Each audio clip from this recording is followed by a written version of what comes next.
Right, can everyone hear me?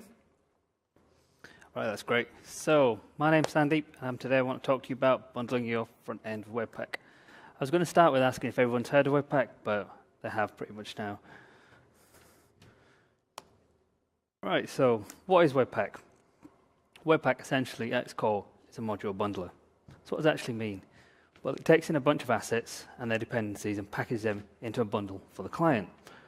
That's essentially all a module bundler does. Webpack has two core philosophies. The first one is every asset is a module. So usually modules are JavaScript, but in the Webpack world, CSS, HTML, and images are also modules as well. And the second philosophy is load only what you need when you need. So typical module bundlers as a whole will take poly modules and stick them in a bundle.js, and essentially in the real world that's a massive file if you've got a large JavaScript application. But what Webpack is built upon, and its theory, is that it can split code and it can bundle code separately, so you don't need to have the first initial hit of loading, say, the 5 megabytes with your Angular dependencies or your React dependencies. So how does Webpack actually work? So Webpack essentially takes an entry point, which is usually a JavaScript file, and it roams through your source code and looks for a lot of import statements or require statements, and it builds a dependency graph. And this dependency graph is basically a list of all the modules in the application that it needs. And what it does, it takes those modules and it compiles them down to a small set of bundles. It's usually one, but it can be multiple. It depends on the structure of your app and how big it is. So essentially, the modules systems that it supports are AMD, CommonJS, and in Webpack 2, the biggest change with Webpack 2 is it supports ES6 imports.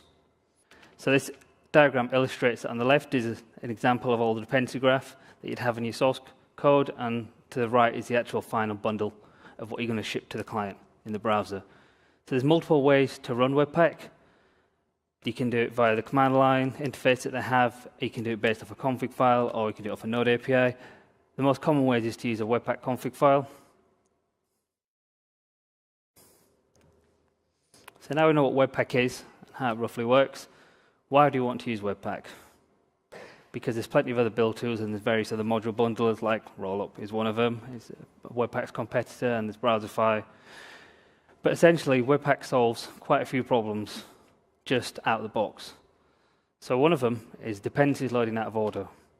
So I'm guessing some of you in the web development world will have had this pain at one point where the scripts tags are in the wrong order, or you're trying to reference a jQuery plugin and jQuery has not been instantiated yet. Because Webpack has everything in a dependency graph, it knows the ordering of all your modules, so it'll pick the right ones in the correct order and load them as and when it needs. Second issue that it solves is bundling unused JavaScript in production. Webpack 2 especially has a feature called tree shaking in.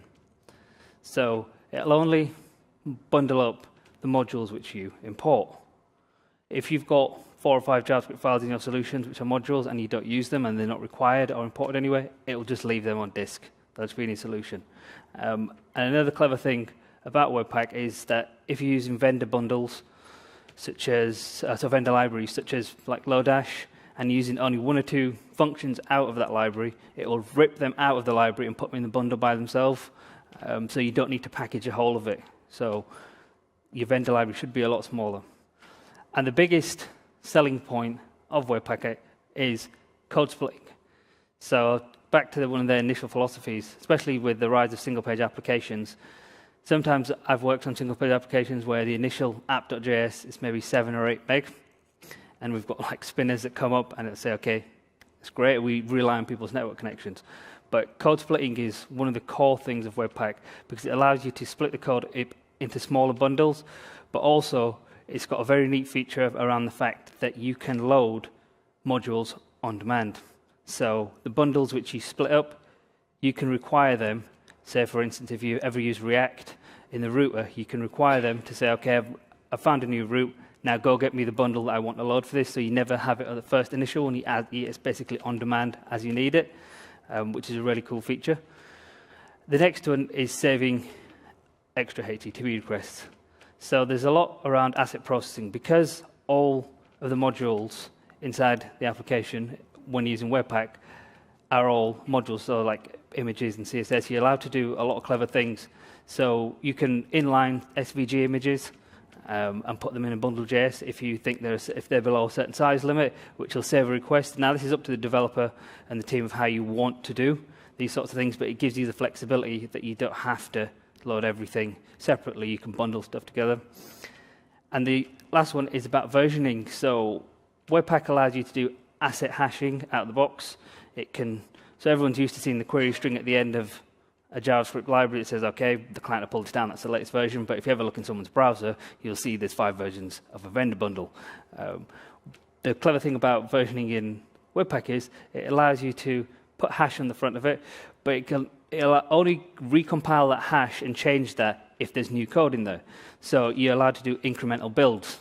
So when you go out into production, you don't actually get the same cache busting that you see on a lot of websites. So that's why I think Webpack's pretty cool. So this is a common thing that comes up a lot, and I've been asked about this many a time, is how does it relate to things, build tools like Grunt and Gulp, which are task runners? And to be honest, they're 2 different things. Grunt and Gulp are task runners, and Webpack is a module bundler. They're just 2 different build tools and serve different purposes. Task runners are great for crunching through files and giving you an output. So you can change your Sass into CSS, you can uglify and do your minification, but they have no concept of a dependency graph. And they have no concept of what you want to serve to the client and how you want to bundle. So they become rather problematic when you want to try, basically, optimize your application. Because it's not built, task runners don't have that inherently in its design. Whereas Webpack the whole part of Webpack is about performance and giving the user and only bundling what you need to the client and giving the best experience possible. But I'm not saying not to use them together, because they do work together. If Webpack solves certain problems and task runners solve another problem. But what people, and I've actually found myself a lot, is that you will tend to replace your task runner with Webpack because it does a lot of what task runners do. It can do transpilation from ES6 to ES5. It can do bundling. It can do minification. It has all of that out of the box. So now we know what Webpack is, how it kind of runs, and how it compares to other build tools. I want to go through the core concepts. There's 4 main concepts in Webpack. And if you can understand those, you can pretty much get 80 to 90% of the way of what you want to do with it, because it's a big tool and it has a large API and there's a lot that it can do. But if you stick to the basics, you'll get to where you want fairly quickly. So on the right, we have just a very simple Webpack config. And one of the first concepts is entry point. So that is the way to start bundling and building the dependency graph. You can have multiple entry points, but in many cases you just have one. So that's, for instance, in your own applications would be the first file that kicks off your application, like a bootstrap.js or an app.js. Second concept is loaders. And loaders are basically how Webpack transforms assets, which are not JavaScript, into modules. So that's how it handles PNGs and images, and then CSS files. So a loader has 2 conditions. It has a test one, which is a regular expression of the file you really want to look for, and then it's a loader, which is just a function. So the example for the SGVs, it'll go through your whole source code and find all the SVGs and then pipe them through this URL loader. And there's an option set there. If it hits a certain limit, which I think is about 10 kilobytes, it will just dump these files out to disk as normal. Otherwise, if it's below that, it will bundle them up in the same package. Plugins. Whereas loaders work on the individual file types, plugins work on the chunks or the whole bundle as a whole. So examples of plugins are stuff like minification with Uglify, deduplication, and then for code sharing and code splitting, there's a common chunks plugin. And then the final concept is where to output your bundle. It's essentially, where do you want to put this? So in this scenario, it's into a distribution folder. Right, so it's demo time. So what I want to do is just kind of go through the core concepts with a little refactoring of an application just to instill the ideas and illustrate what I mean with everything. So we have a very simple weather app. It's got few dependencies. It's got jQuery, there's a weatherapp.js, which is my main JavaScript file. It's got an SVG, and it's got some markup. And it's 27 degrees apparently outside. Doesn't feel it to me. Right, so this is just the markup that we have. It's nothing particularly special. This is the folder structure. I've already installed Webpack because I didn't know how the connection was, and I installed one of the loaders. And I've set up a build script because npm is used very commonly with Webpack, and all this says is just run Webpack and then pipe in my Webpack config. And I've got a default Webpack config, which is basically just got an entry and an output. So if I just quickly look over the JavaScript module, it's a very simple JavaScript module. It gets some weather data from a JavaScript object and then updates the UI via using jQuery, basically. It's nothing particularly complex.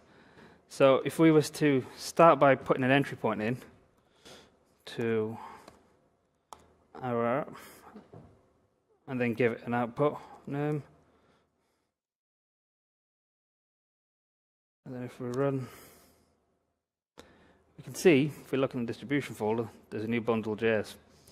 And if we go to our index,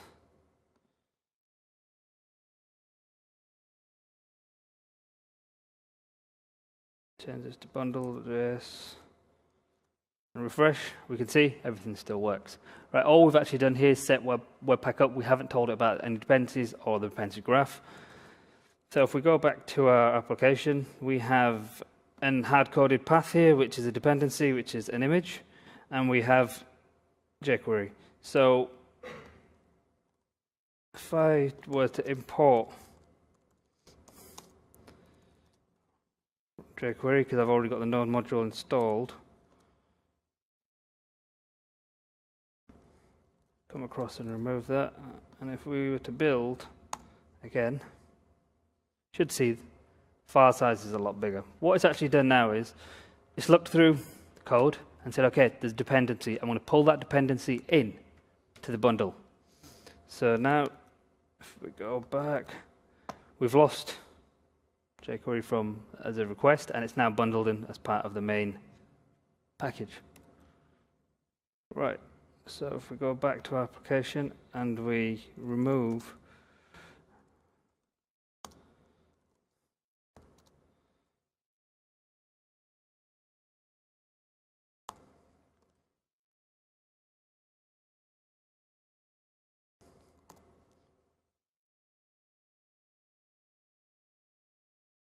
So what we've done here, we've explicitly defined our dependencies at the top.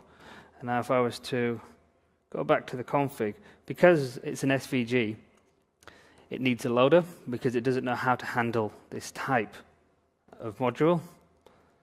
So if I was to uncomment this, what it's going to do is, for the test conditions to regex, it's going to find the SVGs and it's going to pipe it through the URL loader.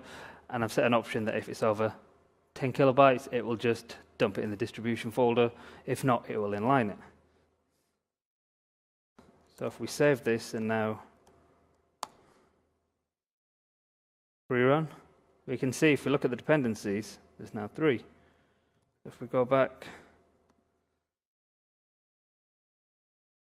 if we have a look, now this is actually inlined, it's base64 encoded, it doesn't actually make a request over the wire, which is great. So there's one last thing.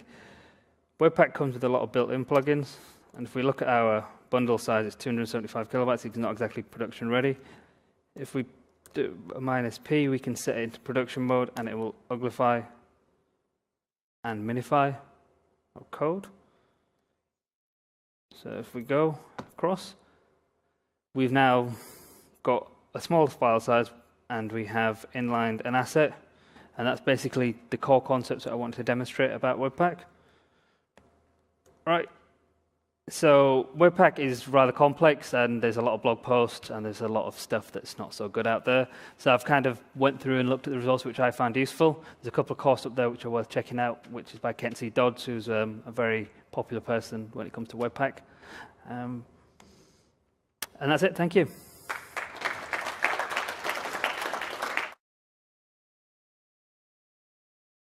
Questions? Can you briefly go over just chunking? briefly go over chunking. Right, so chunking in terms of Webpack is, if we look at plugins, what plugins do, and it's a common chunks plugin which actually does the chunking. It basically allows you to split. You can put points in dynamically of how you want to split your code up. That's the high-level overview of what it is. So basically, when you're in your, you define a certain chunk level as such as how far you want to go down the dependencies, and then you can split on those points. That was part of the original demonstration, but due to time, I had to take it out. And it's much easier to demonstrate than kind of explain without a diagram as well. But we can talk about it afterwards without a problem. Anyone else?